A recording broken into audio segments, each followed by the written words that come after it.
Also, a big concern now is for the thousands still without power as temperatures drop tonight.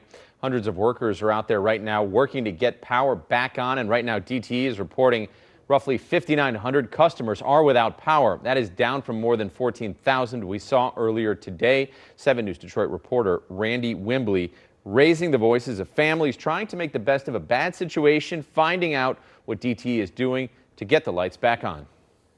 Yeah, DTE crews like these guys here in Warren have been steadily chipping away at those outages.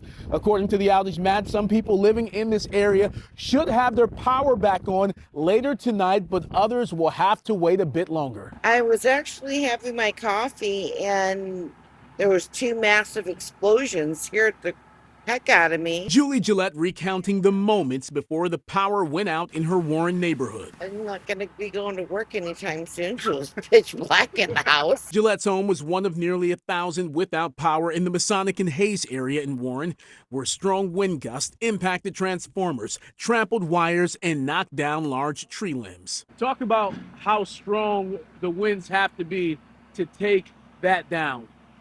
Oh, it can 50 miles an hour probably take something like that down. Mike Laxo from the Owen Tree Service says this was their first job of the day, but it won't be their last. Definitely getting some emergency calls. DTE reported more than 14,000 customers throughout southeast Michigan and the Thumb region were without power at the peak of the outages. Behind the scenes and out in the field, more than 1,000 DTE employees and contractors are working around the clock to assess damage, make areas safe, and restore power. To speed restoration, we've also brought in 900 linemen and tree trimmers from across the country. We caught up with Warren resident Paul Sikowski as he readied his plan B in case restoration efforts are delayed. I'm just getting my car out of the garage because in case I have to leave, we don't get it hooked up. As for Gillette, her major concern now is freezing water lines inside her home as the temps drop overnight. So I might be leaving the water running, just leaving a trickle overnight. And a reminder from DTE that cannot be overstated. If you see a downed power line or anything touching it,